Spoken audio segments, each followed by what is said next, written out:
Kemudian darahnya itu akan diusap di sini. Di 4 rusuk-rusuk, ini mezbah korban bakaran yang ada di pelataran. Itu diusapkan ke situ saudara. Kemudian nanti dagingnya dibakar menjadi korban api-apian saudara bagi Tuhan. Kemudian setelah itu selesailah ritual itu. Makanya sudah terjadi perdamaian.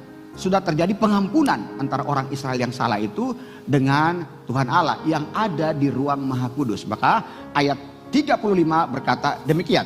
Tetapi segala lemak haruslah dipisahkan seperti juga lemak domba. Domba korban keselamatan dipisahkan, lalu imam harus membakar semua itu di atas mezbah, di atas segala korban api-apian Tuhan. Dengan demikian iman mengadakan perdamaian. Katakan perdamaian.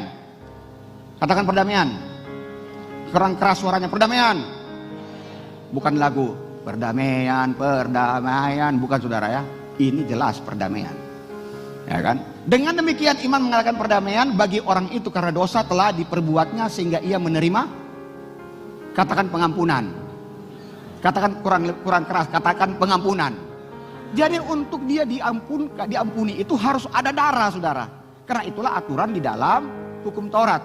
Makanya Alkitab berkata di dalam Ibrani 9 ayat 22, hampir segala sesuatu disucikan dengan hukum Taurat dengan adanya darah. Tanpa darah tidak ada pengampunan. Dan hampir segala sesuatu disucikan menurut hukum Taurat dengan darah, dan tanpa penumpahan darah tidak ada pengampunan. Jadi sekali lagi katakan di sebelah kiri kananmu, jangan makan darah. Katakan lagi, karena di dalam darah ada nyawa. Amin saudara. Katakan lagi, so mengerti ngana?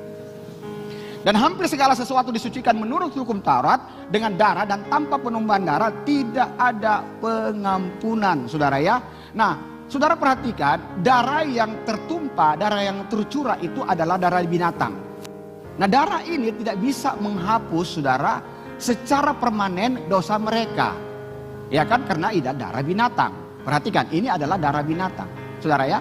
Makanya Alkitab berkata juga di dalam Ibrani 10 ayat yang keempat. Saudara tahu Ibrani 10 ayat yang keempat berkata apa? Dia berkata begini. Darah domba jantan dan darah lembu jantan tidak bisa menghapus dosa. Demikian firman Tuhan. Sebab tidak mungkin darah lembu jantan atau darah domba jantan itu bisa menghapus dosa saudara. Jadi kalaupun mereka mempersembahkan dosa-dosa darah seperti ini saudara ya, selesai perdamaian, besok mereka bikin dosa lagi. Mereka harus bawa kambing atau domba lagi atau domba. Besoknya bikin salah, mereka harus bawa lagi saudara.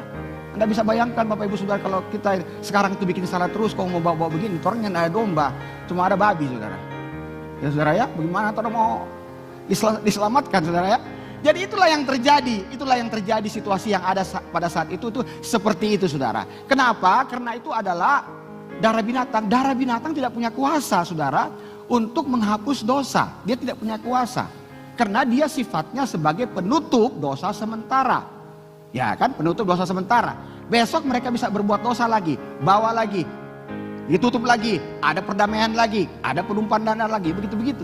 Sehingga mereka ini dia hidup dengan apa? Dengan bayangan-bayangan keselamatan. Tidak ada keselamatan yang permanen dalam kehidupan mereka. Mereka cuma hidup di dalam bayangan keselamatan saudara. Oleh sebab itu Alkitab berkata di dalam Ibrani 10 ayat yang pertama. Kalau Anda lihat Ibrani 10 yang ayat pertama, dikatakan begini, di dalam hukum Taurat hanya terdapat bayangan saja keselamatan yang akan datang. Bukan hakikat keselamatan itu sendiri. Jadi sekalipun imam-imam ini melakukan ritual seperti itu saudara ya, tidak membuat mereka mendapatkan keselamatan yang tetap. Karena sifatnya cuma sebagai temporer saudara ya. Temporer, bahkan imam besar pun juga setiap tahun sekali masuk di ruang Maha Kudus membawa darah lembu jantan untuk menghapuskan atau untuk memperdamaikan semua orang Israel dengan Allah pun itu juga tidak bisa menyelamatkan. Kenapa? Mereka menggunakan darah binatang. Darah binatang saudara itu tidak mempunyai kuasa untuk menghapus saudara dosa manusia yang sifatnya Bapak Ibu saudara itu adalah permanen. Jadi dia tidak punya kuasa untuk itu semua. Nah ini semua cerita yang terjadi di dalam perjanjian lama. Karena kita berbicara tentang Yesus, maka anak domba ini ada juga di dalam perjanjian yang baru. Nubuatan ini akan jadi di dalam perjanjian yang baru adalah berbicara tentang keselamatan yang sifatnya permanen. Kalau dalam perjanjian lama mereka menggunakan anak domba, binatang saudara. Tapi dalam perjanjian yang baru Alkitab berkata, di situ Bapak Ibu Saudara, Yesus sebagai anak domba. Dikatakan bahwa Yesus sebagai anak domba. Bahwa Yesus bukan cuma anak domba, tapi dia adalah anak domba Allah yang menghapus dosa dunia. Di dalam perjanjian baru. Jadi Alkitab kita meneliti seperti itu. Karena kita ini sekarang lagi masuk dalam minggu-minggu sengsara. Minggu-minggu Advent. Ke depan bulan April kita sudah mulai masuk dengan Jumat Agung saudara. Nah, jadi itu yang disebut dengan anak domba Allah yang menghapus dosa dunia. Alkitab berkata begini di dalam Yohanes pasal 1 ayat 29. Kita baca sama-sama dalam Yohanes pasal 1 ayat ke-9. 2, 3. Kurang kompak. Kompak ya dengan suara keras ya. 2, 3. Harinya Yohanes melihat Yesus dan berkata, lihatlah anak domba Allah yang menghapus dosa dunia. Jadi darah Yesus itu yang bisa menghapus dosa dunia. Darah Yesus itu yang bisa menyucikan dosa manusia. Alkitab berkata dalam 1 Yohanes 1 ayat yang ke-7, kita lihat bagaimana darah Yesus menghapus dosa manusia, menyucikan. Tetapi jika kita hidup di dalam terang sama seperti dia ada di dalam terang, maka kita beroleh persekutuan seorang dengan yang lain.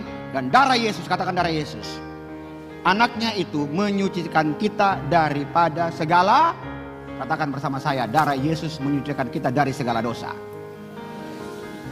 Saudara, darah ini adalah darah yang penuh dengan kuasa.